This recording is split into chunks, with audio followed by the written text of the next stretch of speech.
I've got one that can see. Logic before authority.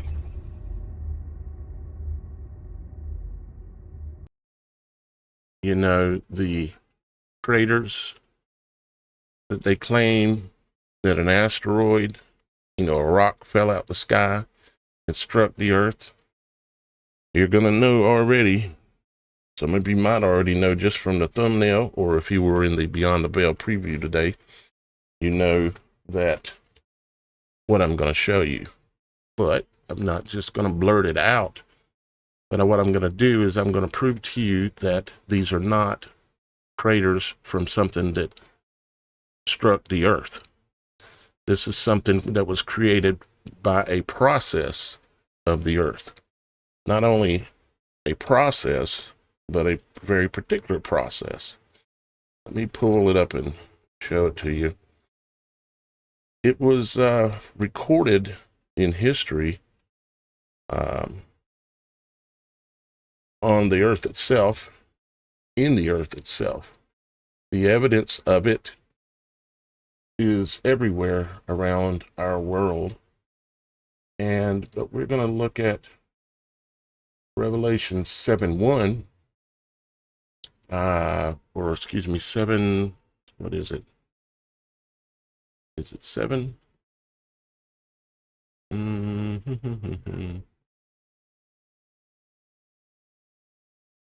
Basically, it's the story of Noah, okay? Not as much about the ark, but about the waters that came up from below, okay? And I've always, because I didn't understand this either, okay? I've always thought, I like to believe what the Bible says, but if the knowledge that you have is conflicting with that narrative, it's very difficult to be able to understand what it's saying, okay? It conflicts in your mind, right? So I recently, because I've been studying the trees, the secrets of the trees, and studying volcanoes, and studying all this, it made me question this too. And I ended up running across a guy who helped me clear up the theory on YouTube and made it pretty clear what's going on here, okay, with these craters. Now, y'all guys have heard me say before and ask the question, why is it on the moon that all the craters have an impact from straight on? None of these rocks flying around that hit the moon glanced. They didn't. There wasn't a glancing blow, which would leave a streak on the ground, instead of a circle. If they are circles and just circles, then we've got a problem, don't we? If they're circles and just circles, we've got a problem. We don't have glancing blows. So, just like I've stated about the moon, it means they lied to us that the moon is not what they say. Now, we know that they are habitual liars because they don't want us to understand the reality that we live in. Well, I do want me and us to understand the reality in which we live in, the world in which our Father created. And so piece by piece, we're going to peel back over time. We're going to peel back all the lies, all the deception, and lay it out for you to see and for the world to see. And we're going to do that here on the Supernatural Show Network, which Logic Before Authority is a member of the Supernatural Show Network. And so we'll talk about it here sometimes. Sometimes we might talk about it on the Supernatural Show. Sometimes we might talk about it on the Roxy Files or the Children of the Most High channel, or maybe on Super Dave, okay?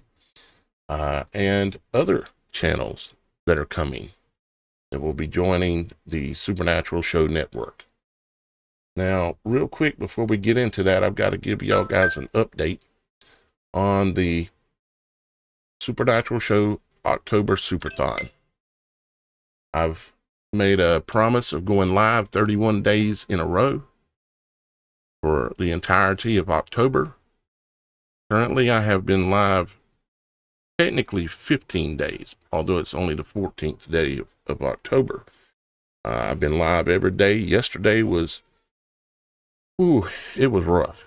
Yesterday was not a good day for trying to go live. I spent like four and a half hours trying to go live, and I couldn't get it to work. So I got frustrated, quit, went and cooled down. Chris Morgan. Thank you, Chris Morgan.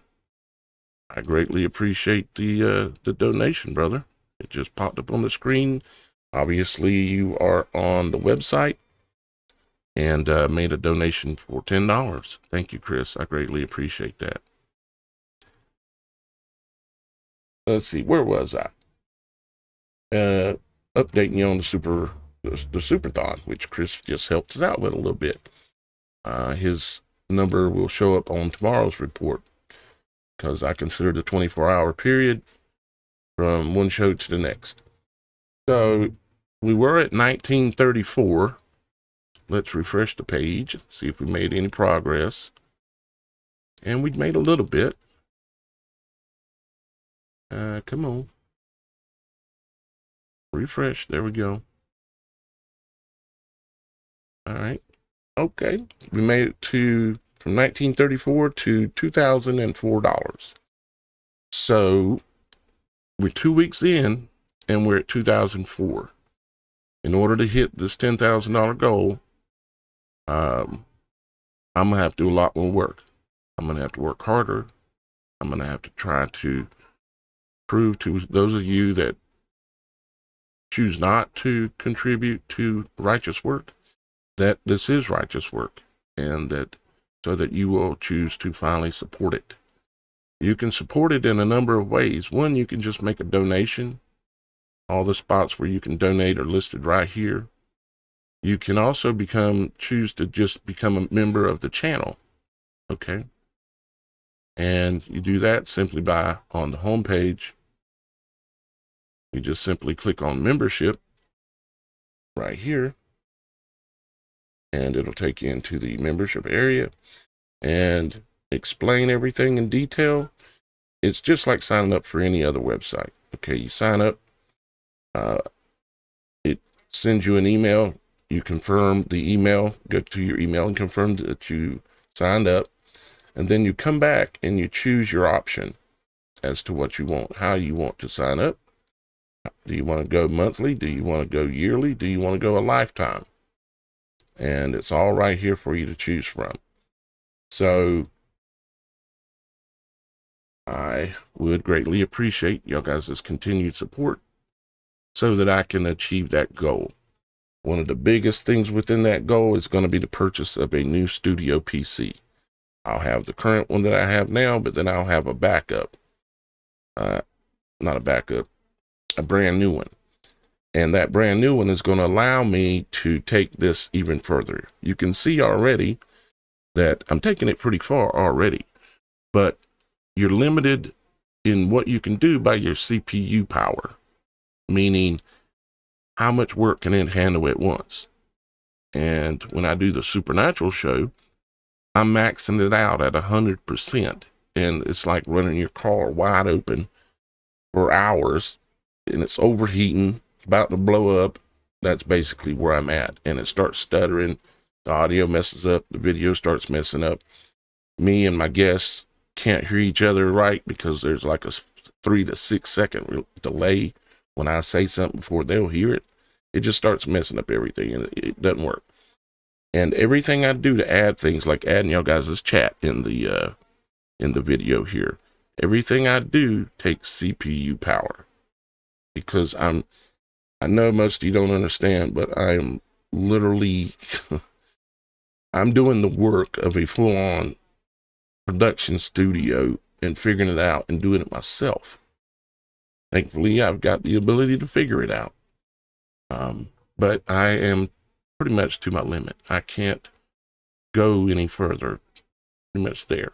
But when we get that new PC, that new studio PC designed to do what I'm doing, we will go further. We will go much further. So help me do that. All right. I think that's what I wanted to cover with you up front here.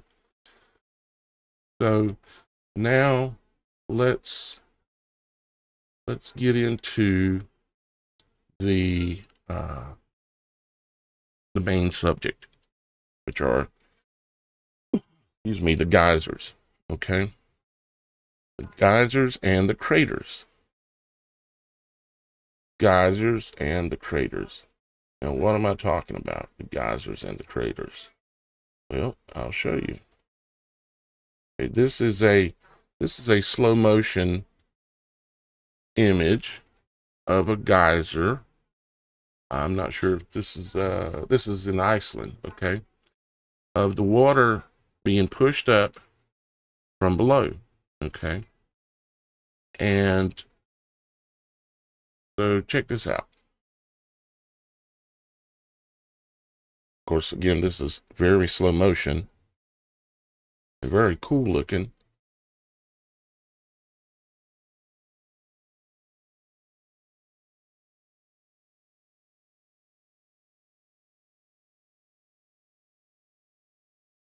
And of course, what's happening is the water is being superheated down below.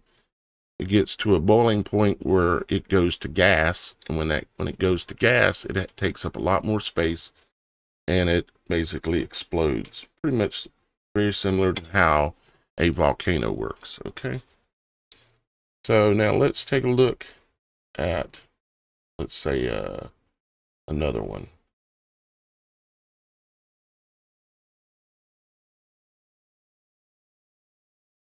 Okay, so this is Yellowstone. Okay, now what I'm trying to get you to do is get your brain engaged into the understanding of what I'm trying to show you. Okay.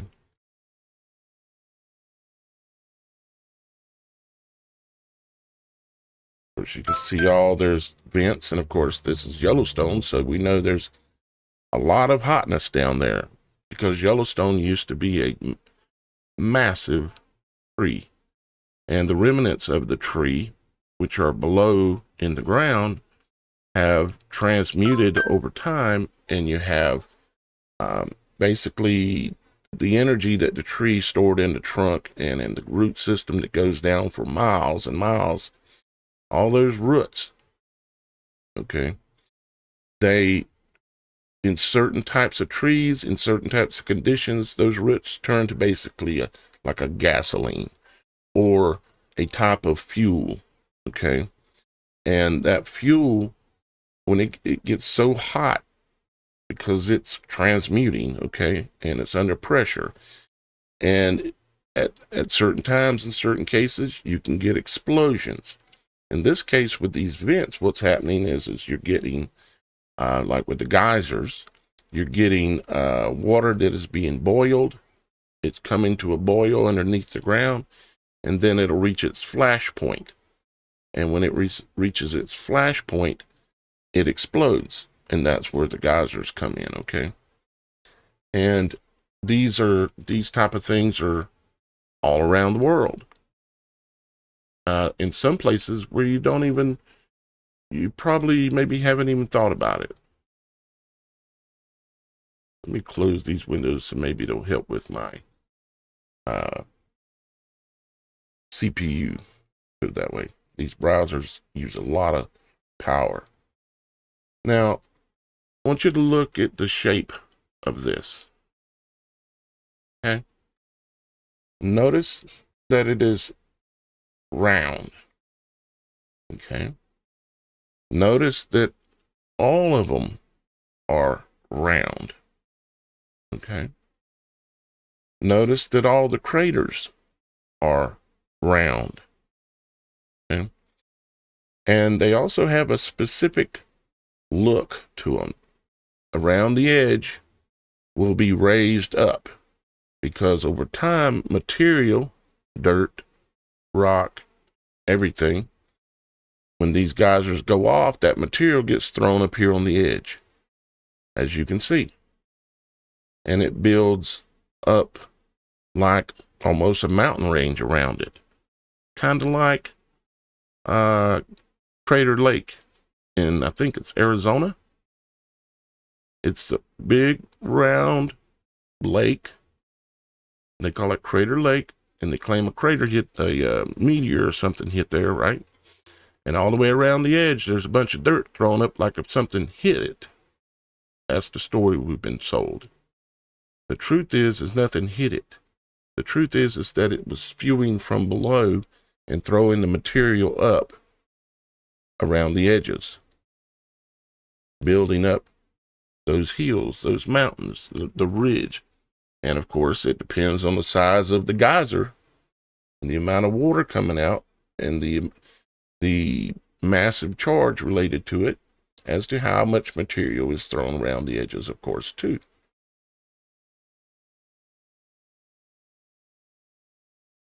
You see it? Imagine this with no water in it, and then you'll see some images here in just a minute that are going to be pretty much the same.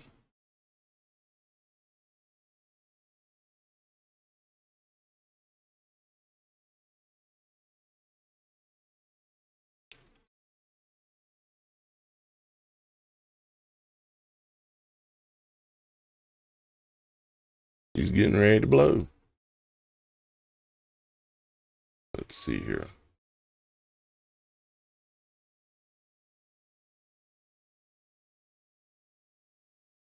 Flashpoint.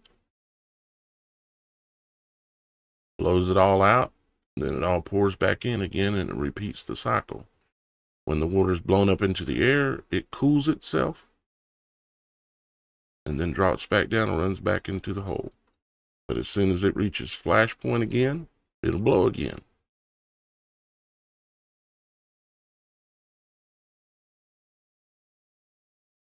So where does the heat and the energy come from in order to cause this?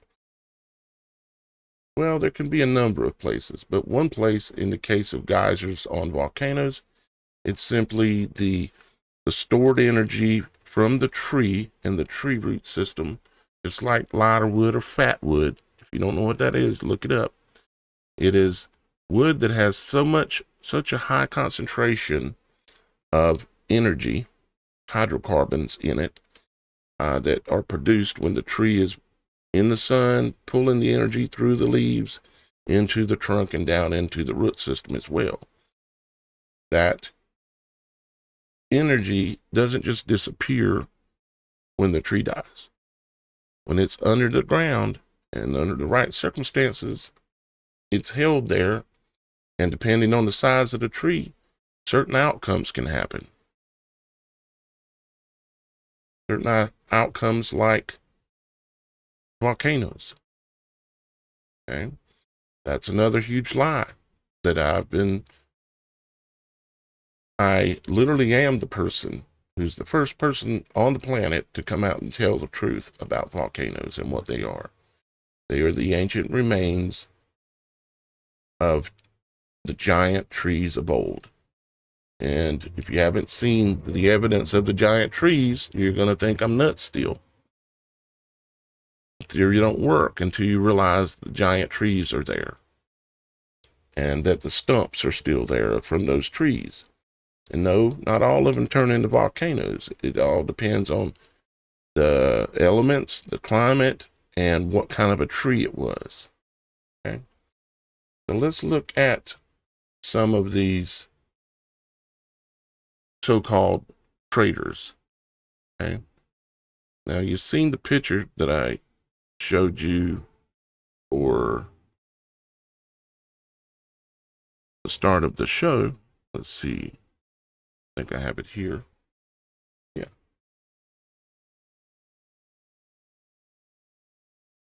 This image here, that's a crater, of course, and all I did was add in the fountain of water coming up, a geyser coming up out of it.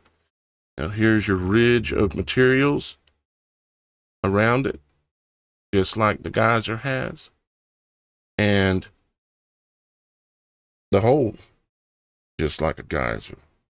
The thing is that this crater in particular currently is extinct, and there's no water being forced up. Okay. The story of the flood is very easily explainable when you realize that these giant craters, they're extinct geysers, is what they are. And they're no longer pushing the water up. Many of them still have like water in them, of course, like a lake, like Crater Lake in Arizona. So let's look at this one here, okay? Look a little closer at it. Here's an image of it. One image of it. Here is, oh, you know what? I forgot to mention, even though I told you the total of $2,004, I forgot to mention the names of the new donations that came in. I mentioned Mark that came in during the beginning of the show, but he'll be on tomorrow's list. Diana, I somehow actually missed Diana K. Back from the 2nd of October. I went back through everything and was looking over it, and somehow I missed Diana K. And I'm sorry about that, Diana. You're probably wondering what happened. I hope you hear this, and I apologize. I didn't mean to leave you out. But thank you, Diana K. Then we had Gene T. Gene T. This is his second time contributing to the Superthon. Gene T. Thank you very much, brother. And then we have Karen J. Karen J. Karen is she mailed her donation in, because you can mail your donation in if you want to contribute to the Superthon and help me achieve these goals. The mailing address is on the website, down at the bottom in the Superthon page, and it's also in the comments, or not comments, but the description below the video wherever you're watching this at right now, or most places anyways. And if you can't find it, go to the website, thesupernatural.show, and click on the image of the Superthon. Okay? All right. Had to get that in there, about to forget. All right, so let's look at, I pulled this up, and it has all these different ways we can look at that crater, okay? I went ahead and pulled this one up, and it shows an image of the crater. This is in, what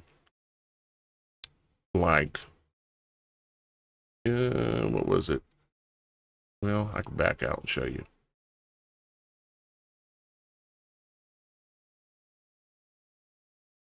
This is in there's Algeria, Mali, it's in Eastern Africa, okay? And this is just one of many of these things that are around. Now, did I lose it somehow? Maybe I did. Let me go back to here, and we'll pull that up again.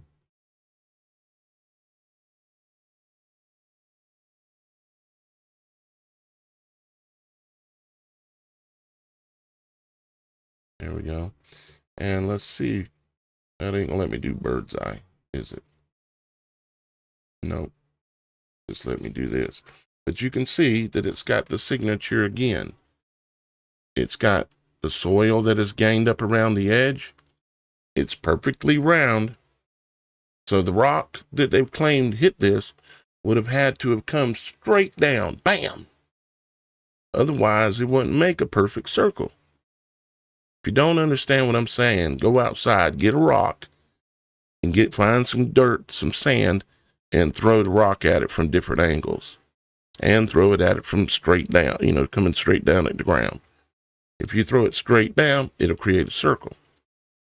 But all these meteors couldn't have come from straight down. It's mathematically improbability impossible. You understand? So that means they lied about these. What these are is where the water came up from below. Long time ago. Okay? I hope you can see that. This is a map of just some of these so-called craters that exist around the world. Okay? Various ones, various sizes that exist. There's a lot more than this. Matter of fact, they don't have any in South Carolina, but I'm going to show you some. They're called the Carolina Bays. I'm going to show that to you here in just a minute. So let's close that one. And we can leave that open. Matter of fact, let's close that one. I'm back here. Actually here. And now let's look at the next one. Gotta look at a few, see if I'm making this stuff up or not. So let's click here, let's open that, and then let's come over here to the location and open that as well. So if we go here we go with another pretty much round hole with material gained up around it. You see? Now how is that possible? How is it probable? There's your hole with a little mountain ridge around it. But it's not mountains. It's material that came up out of this hole when the water was spewing out. You understand? I hope so. Let's look at it using this again. And we'll switch to satellite. And here you go. This is a fairly good size one. And imagine that it still has its water in it. Still has its water in it. How is that possible? Well, some of them will still be connected with water from below. Some of them will just gather water, rainwater over time and stay full. That's not the conspiracy. The conspiracy is that they lied. These are not, nothing come from outer space and smack the ground and knock the hole in it. Nothing. All right, let's see if there's maybe another way we can look at that. A chance.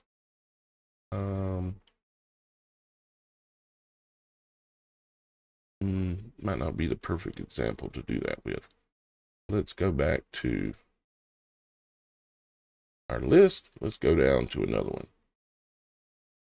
Oh, here's another one. Let's open that up. And then we'll open up the satellite view as well. And let's see what this one looks like. Oh, look. Perfectly round. Got other ponds and lakes and stuff around, but this one is perfectly round. Just like if there was a geyser that came up and blew a circle out and piled up the material around the edges. Just like what you see here. See? There she is. Water from below. Can you see what I see? Can you see the truth yet?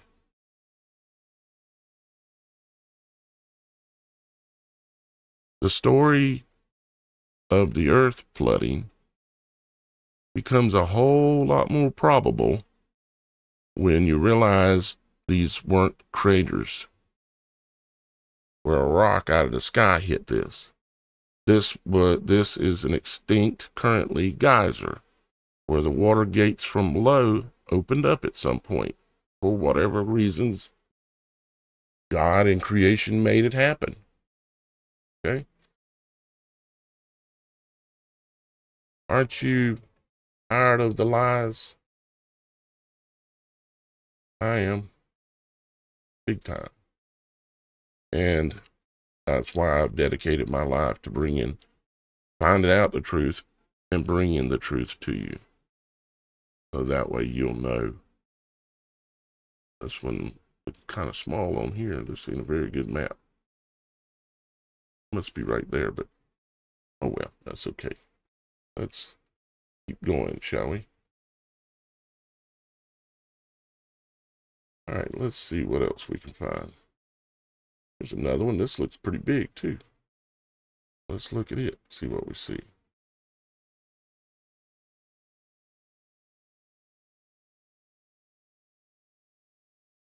Okay. Looks like it's got quite a bit of water in it. Oh, look. Pretty much round, though. And got a bunch of material stacked up around the outer edges. Just like the geysers. The geysers that we were looking at. You understand? The geysers. Oh, my tinfoil hat. Better get in on that contest. We're getting creative. And Shannon's getting really creative. On top of Roxy, already crazy creative. Now, we're not in the contest. Well, we're in a side contest just between the people that are on the Supernatural show. Craters. Let's go up here. Let's click on images. Knock off the word list.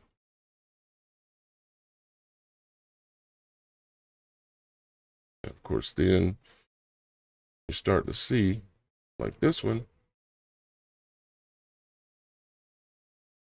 Interesting how most of them tend to have this circle within a circle with all this material piled up around it. And of course, the material came because the rock hit the ground real hard, right? No, it's because it's what a geyser does, as I showed you in the video footage earlier. It's what a geyser does. All right, let's see what else we got here. Well, they built a city in the middle of that one, apparently. I hope that sucker don't go off again.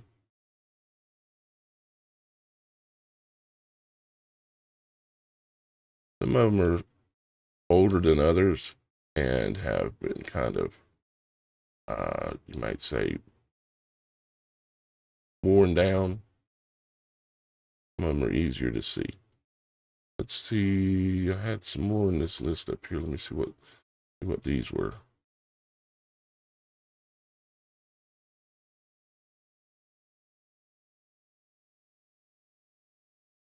Okay, let's look at this one.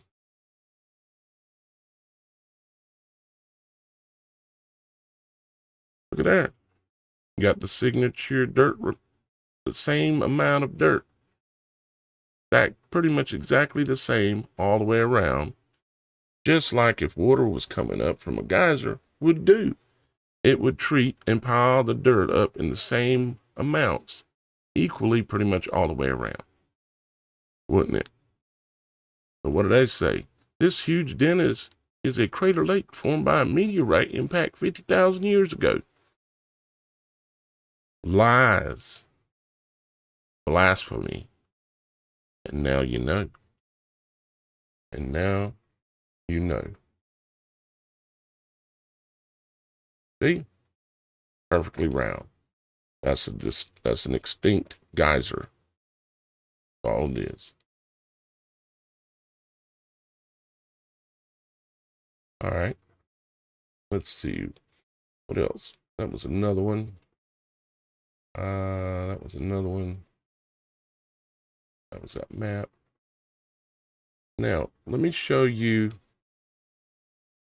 here in South Carolina, we have something called, this is another one.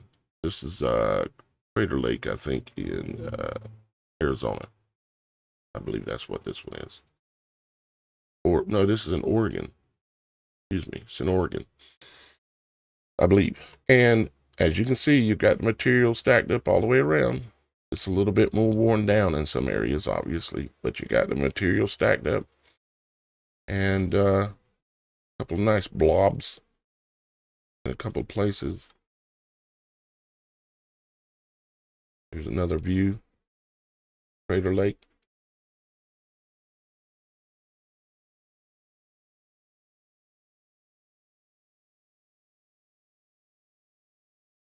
Mm-hmm.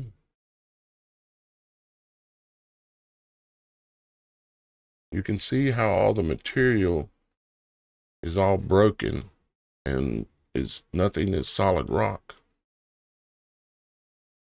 Notice that? Just a lot of chunks and pieces, as if it was deposited here.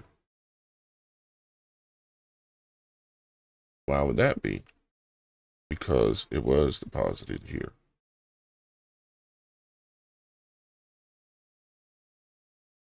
Just blew up out the earth.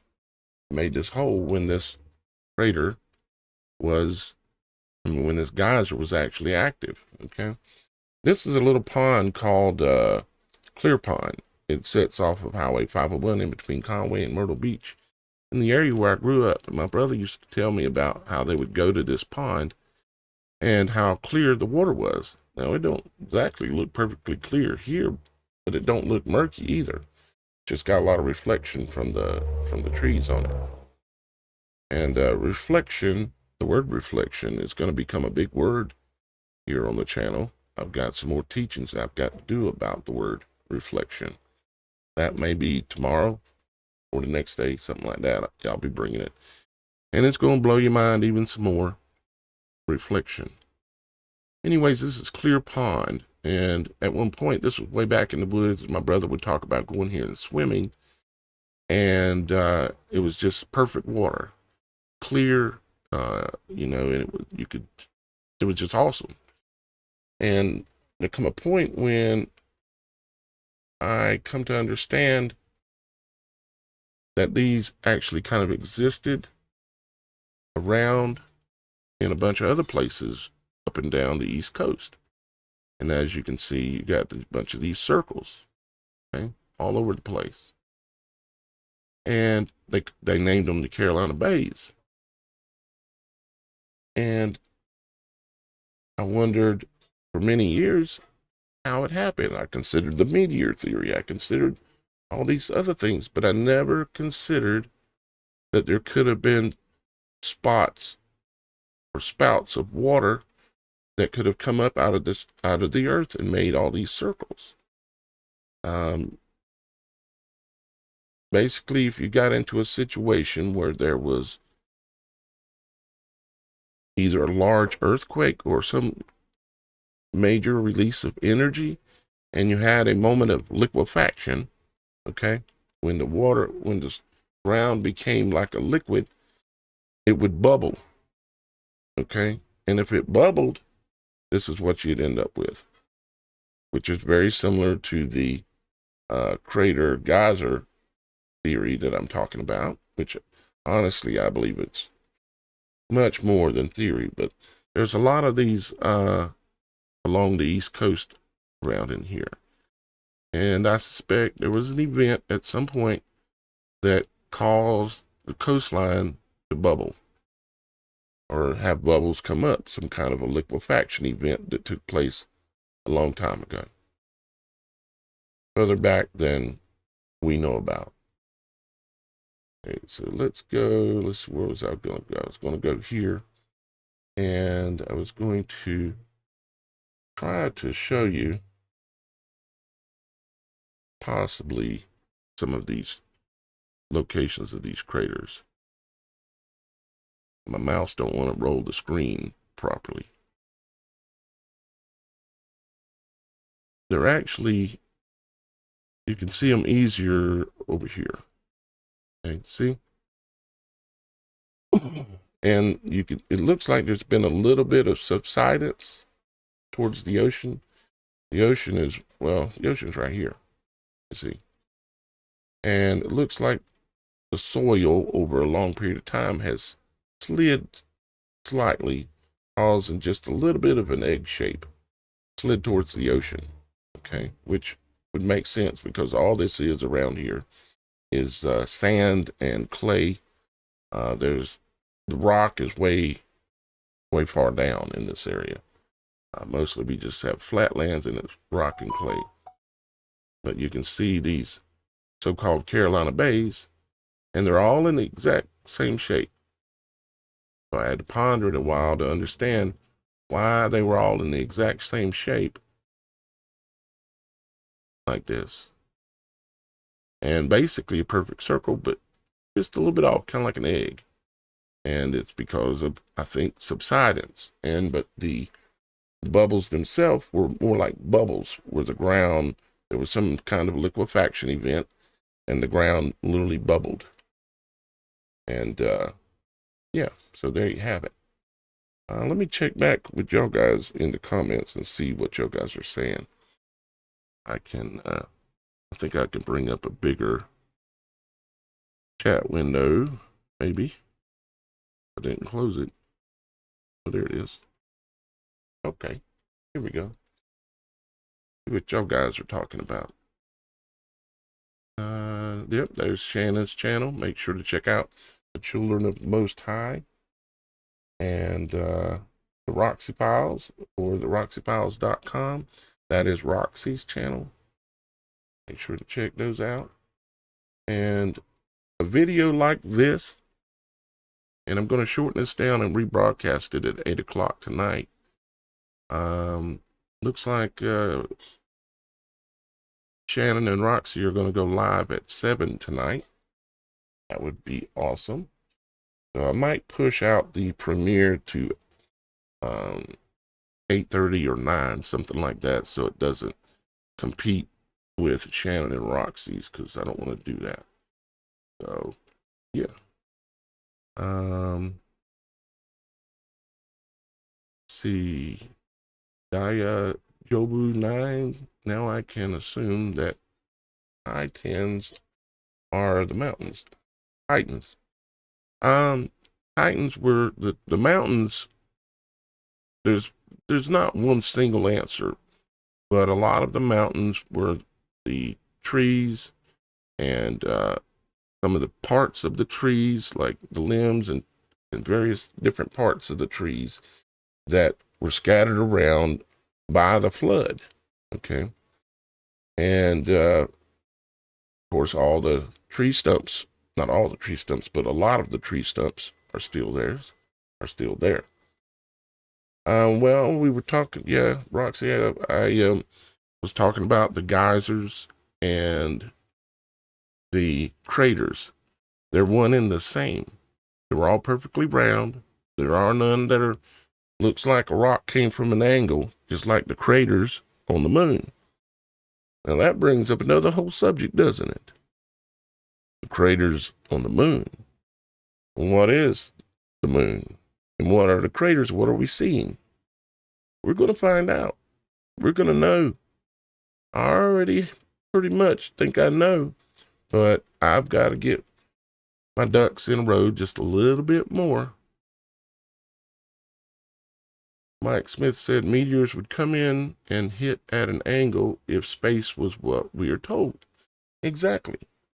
I mean, rarely, only like a few percentage of the time would one come straight down and hit and make a perfect circle. Connie says, I was thinking that some of the mountains are the giants as well. I think that there's petrified remains of beings from the past. Yeah, some of the giants. And there are places where it looks just like giants and giant parts. I mean, all the way down to giant private parts, literally. And there's even evidence in the rock that suggests that it is. And I've been down that path some years ago. I may come back and include some of that in my upcoming documentary, which will be called The Secrets of the Trees. Because it would be appropriate to, tell a lot of truth in there, as well as the truth about the craters, the truth about the geysers, the truth about the glaciers, the truth about the waterfalls that comes out of the mountains. That it's like, where's all this water keep coming from? It just pours forever, 24 hours a day, 365. Where's it coming from? Oh, it rained yesterday. Well, that explains this week. How about last month? Where it all comes from. All this stuff is, so much of it is tied directly to the giant ancient trees. We're talking trees that at the base were like 50 to 150 miles wide at the base, and the top of the trees reached into the heavens, way into the heavens. That's the kind of trees that we're mainly referring to when we're talking about the ones that created volcanoes. Connie said, I've seen some mountains that look just like dragons as well. Maybe. Matter of fact, yeah, I have seen some of that too. And some of it is pretty compelling. There's one in Africa that's laid out on the ground across the northwest part of Africa. He would have been one giant dragon. He would have been so big, you would think, how in the world could a dragon that big actually live and function in our world? It's because we only are aware of a small portion of our world that exists. The habitable area of our world is a smaller portion of what the actual bigger world truly is. But we as human beings can only live under certain conditions. So we inhabit the habitable. That's why we don't really tend to like to go to where it's extremely cold and there's nothing there really to eat unless you want to eat polar bears or seals. But then what is beyond that? Well, what's beyond that is the rest of the world. We just live in a small circle inside of a giant circle. And that small circle moves over time, or through the centuries it moves, and everything cycles, just like our Father said, and in the Bible it said it. All land gets to lay fallow for a period. That's why I come to understand, with, of course, throwing in a lot more research, that this is how it works. But then you got to understand how the weather works, how nature works, how our bodies work. And when you understand enough, you come to understand that they all operate the same. Once you see it, it's easy. Yeah, Devil's Tower. Yep, that's an old tree trunk. And not one that was big enough to turn into a volcano, and it might not have been of the right type of tree. The ones that tend to have the most like fire stored in them are in the conifer type family, like pine trees and things like that. You know, Connie says nothing new under the sun. Only thing new now is we're finally actually learning more truth, right? And I really, truly, I hope y'all guys appreciate the vigor in which I seek these truths. Now, here's how I'm able to do it, because y'all guys allow me to do it. And I'm blessed by my Father to be able to see it. But I pray for it, I ask for it, I seek it. Seek and ye shall find. But y'all guys are the ones that allow me to be able to seek this stuff and bring this information to you. I'm your personal research assistant. I'm on your payroll. I'm on at least some of your payrolls. Some of you won't pay me. You just come here and look at the information and you take it. You eat and you leave. I would appreciate it if more of you would put me on your payroll. Maybe you only want to pay me $1 a month, $10 a month. And if I ain't good enough, and if I ain't doing the job right, fire me. But if I am doing the job right and earning that $10, $35, whatever it is a month, then keep me on the payroll. Because I work for you. And I work for my Father in heaven. I remember when I was a child that my head went off thinking about how big space could be. Now that I see our small world, I just hope that we can explore the bigger scale. I imagine that if it is possible to go into the other realms, I look at it kind of like the Lord of the Rings story. And I think Well, I know that the guy that wrote that book, The Lord of the Rings, when he first started writing the book and his first drafts of it, the earth was not a ball. Okay.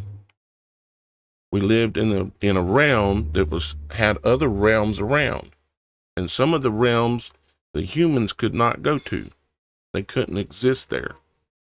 And everything was on this big, flat, round thing. But there were all these rings all the way around, and each of these rings held a different realm. And humans had to stay in this particular area while other beings were able to exist in other areas, in other realms. And certain beings could not go into certain realms. The book is in movies even wrote like that. And I think there's truth behind it in the words Lord of the Rings. Okay. And yeah, pretty wild. Pretty wild. All right. Well, let's see.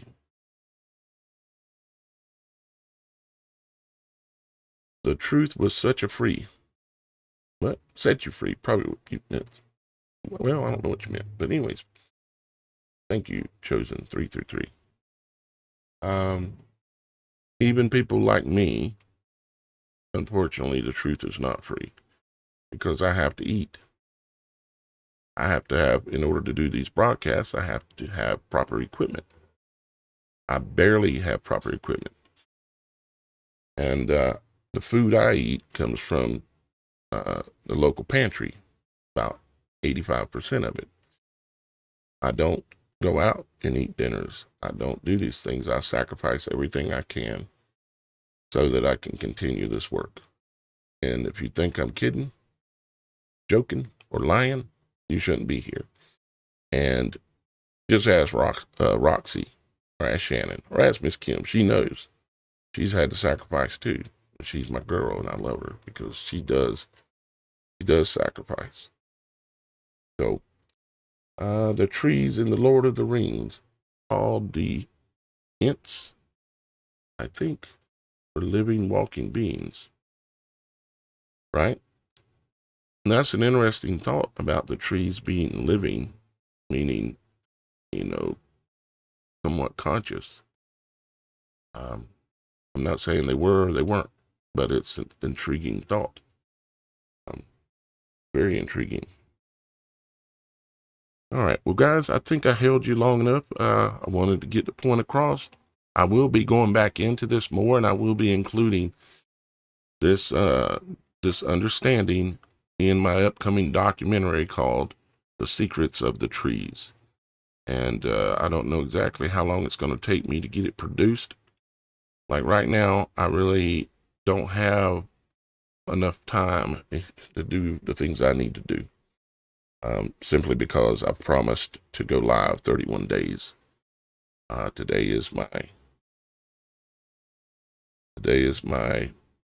15th day live, technically.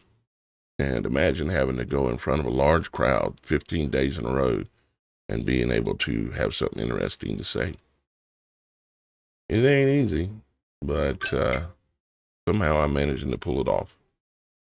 All right, guys. Don't forget, we got the Angel Cruise going on. Check that out on the website. We've got the tinfoil hat contest going on. I would check that out, and we got some crazy designs. This is like a similar kind of a design I'm working on, kind of a thing. Now, this is just for fun. We ain't trying to be witches or nothing. It's just for fun. And I know that there are things you can do just for fun that are sinful. We're not trying to practice anything, witchcraft or anything like that. So don't get your drawers in a wad or anything like that. Okay? And y'all guys can participate. We've got all the way to Halloween in order to get your entries submitted. And you can submit them right on the website. Down here, if you go to the tinfoil hat contest, it'll have all the information about the contest. and you can whip yourself a hat together. There are some awesome prizes. I say awesome. I think they're pretty awesome, and they've been getting more and more prizes as we've been going along through the month. One is an Ethiopian Bible that has all 88 ancient texts in it. It's the original and oldest Bible on the planet. It's much older than the King James Version, because King James only has 66 canonized books, which means were approved by the Pope to be in the Bible. You see, because King James was part of the Catholic thing, okay, and the Roman thing, and he only authorized 66 books, where there were actually 88, if not more. But the Ethiopians had 88 in it, according to everything I can find, forever. And I love and enjoy biblical text, and I want to see the rest of it. But Shannon's giving away one of those to the winner of this tinfoil hat contest. And I'm giving away several little things. One is a Walking Liberty silver coin that the value in the last few months has went double. And a couple other little things. And I believe Roxy's giving away a little prize or two as well. But you can sign up right here on the website and submit your photos right on the website. Okay?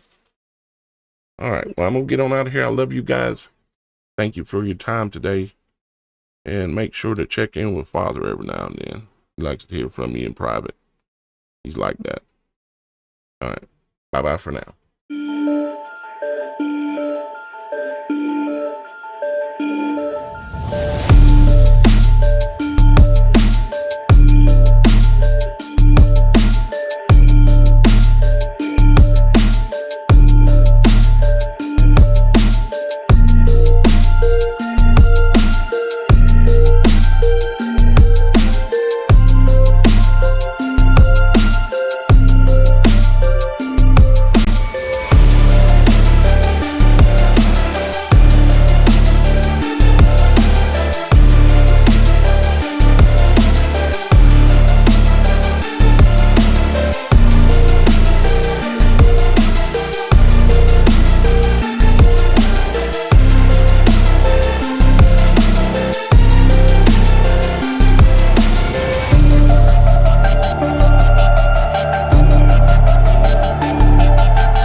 I've got one that can see. Logic before authority.